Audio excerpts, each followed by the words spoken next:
This is a Somnium Times podcast. The full article, in text, can be found on somniumtimes.com.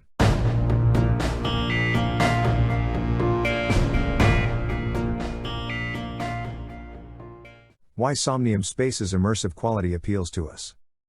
The way our brain processes sensory signals has been highly conditioned to operate in our physical world. And indeed, sensory integration and our brain's ability to minimize sensory ambiguity and uncertainty by combining incoming signals into a unified perception puts even the most intelligent machines to shame.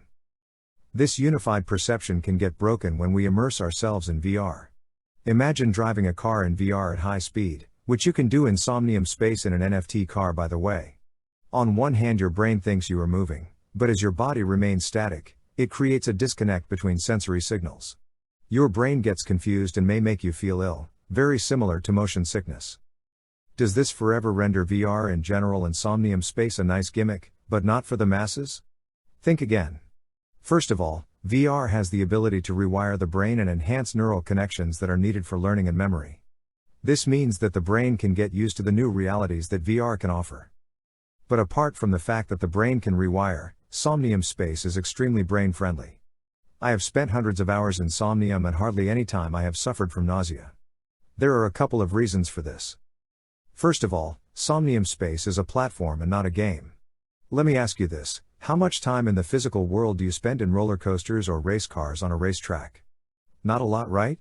And while you can play high-speed games in Somnium that potentially could cause motion sickness, the majority of the time that is spent in Somnium is similar to how you spend time in the physical world. You are more or less in a single location, socializing, doing business, playing games that are not high-speed in nature, like chess, bowling, shooting zombies, all possible in Somnium Space. Trust me, you won't get motion sickness while playing chess in Somnium. Second, Somnium Space puts a lot of effort in mimicking natural phenomena that give your brain a sense of normality. Sun, moon, stars, volumetric clouds, reflection of light, moving shadows on the ground, rain, thunderstorms, spatial sounds, animal life, fish, birds, rabbits, deer, you name it, plant life, Somnium has it all. All these things together provide a great sense of familiarity and subconsciously reassure the brain that all is good and nothing is broken. It puts Somnium Space, a blockchain-based VR world, pretty much in a league of its own. It's a true frontrunner when it comes to the Metaverse.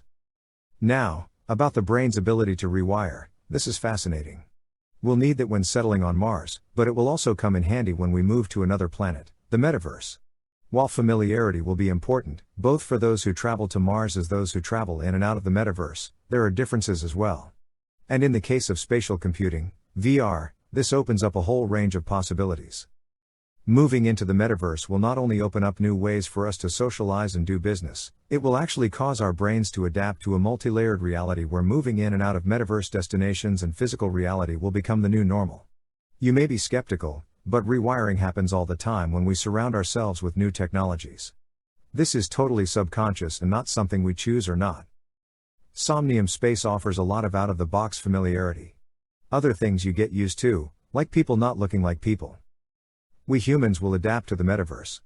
As for me, I have already adapted to Somnium Space. And it helps that this VR world is something my brain already knew and found familiar.